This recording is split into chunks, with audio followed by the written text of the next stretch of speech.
আমি ডক্টর শফি আহমেদ, সাবেক বিশ্ববিদ্যালয়ের শিক্ষক। বর্তমান পৃথিবীর মানুষের চিন্তাধারা, দৃষ্টিভঙ্গি এসব কিছু ব্যাপকভাবে নিয়ন্ত্রণ করছে মিডিয়া, বিশেষ করে সোশ্যাল মিডিয়া, ইন্টারনেট। সোশ্যাল মিডিয়ার ক্ষেত্রে ফেসবুক, ইউটিউবের ভূমিকা ব্যাপক। এই মিডিয়া ব্যবহার করে আমরা কিন্তু এই যুগে ব্যাপকভাবে শত হাজার মাইল গতিতে দাওয়াতের কাজ করতে পারি, কিন্তু দুঃখজনকভাবে এসব মাধ্যমকে অপসংস্কৃতি এবং ইসলাম বিরোধিতার কাজে যে ব্যাপকভাবে ব্যবহার করা হচ্ছে, আমরা ইসলামপন্থীরা কিন্তু তথ্য প্রযুক্তি, ফেসবুক, সোশ্যাল মিডিয়াকে দাওয়াতের কাজে সেভাবে আমরা ব্যবহার করছি না।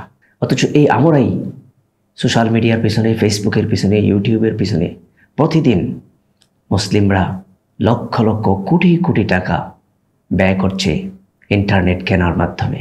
আর এই লক্ষ কোটি টাকার বেশিরভাগই ব্যবহৃত হচ্ছে সময় অপচয় করার পিছনে। প্রতিদিন ঘন্টার পর ঘন্টা ফেসবুক, ইউটিউবে হারাম ভিডিও দেখার মাধ্যমে কিংবা অনর্থক কথাবার্তা শোনার মাধ্যমে, অনর্থক জিনিস দেখার মাধ্যমে আমরা এই সময়গুলি ব্যয় করছি, অর্থ ব্যয় করছি। অথচ এর সামান্য অংশ যদি আমরা দাওয়াতি কাজে ব্যয় করতাম, প্রতিদিন আমি ঘন্টার পর ঘন্টা ফেসবুক, ইউটিউবে থাকি, সেখানে একটা মিনিট বা কয়েক সেকেন্ড সময় ব্যয় করে একটা ইসলামিক ভিডিও যদি আমি শেয়ার করি, তাহলে দাওয়াতি কাজে বিরাট অংশীদার আমি হতে পারি। আমার শেয়ার এবং কমেন্টের কারণে একটা ভিডিও, একটা হাদিস, কোরআনের একটি কথা লক্ষ কোটি মানুষের কাছে পৌঁছে যেতে পারে এবং এটি তার জীবন পরিবর্তন করে দিতে পারে।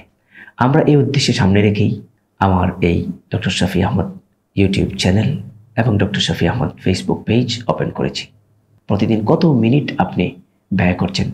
আমাদেরকে একটা মিনিট অথবা কয়েকটা সেকেন্ড সময় দিয়ে যদি আমাদের একটা ভিডিও আপনি শেয়ার করেন, এতে কমেন্ট করেন, অন্যের কাছে পৌঁছান, তাহলে আপনিও আমাদের দাওয়াতি মিশনে শরীক হতে পারেন।